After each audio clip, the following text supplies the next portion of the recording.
Hi, I've just powered up a practical solution to our toxic waste problem for rural and urban environments worldwide. I'm Derek Partridge, and on behalf of the Balboa Pacific Corporation, I'm pleased to present the Balpac 2000 thermal converter. This machine transforms this load of garbage and hundreds of other toxic materials into this, which is totally safe, it's non-toxic, it's non-hazardous and non-leachable, and it can be disposed of without fear of polluting your soil or water. This will do the environment harm.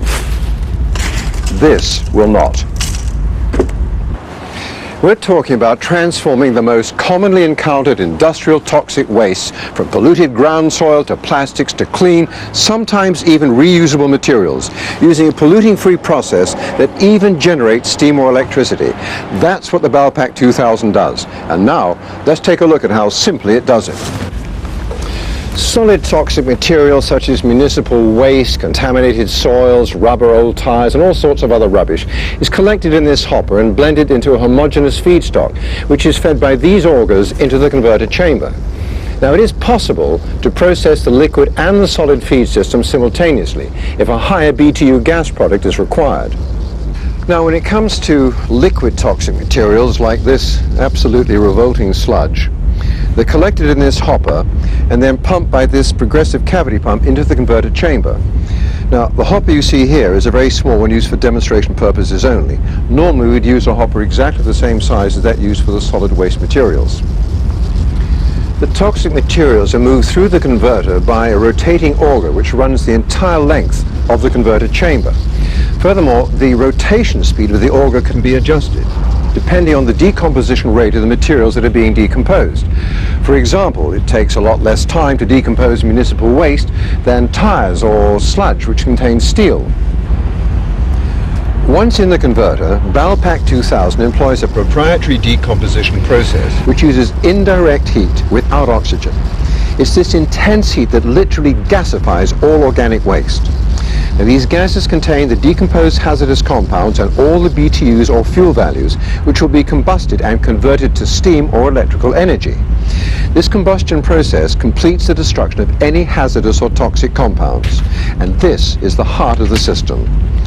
The process enables us to capture harmful gases and airborne toxins which we send to another chamber for elimination. This chamber, called the thermal oxidizer, combines oxygen with gases and initiates combustion. Combustion temperatures are maintained at a level determined by the EPA and government standards, and they completely destroy toxic compounds, any which are introduced.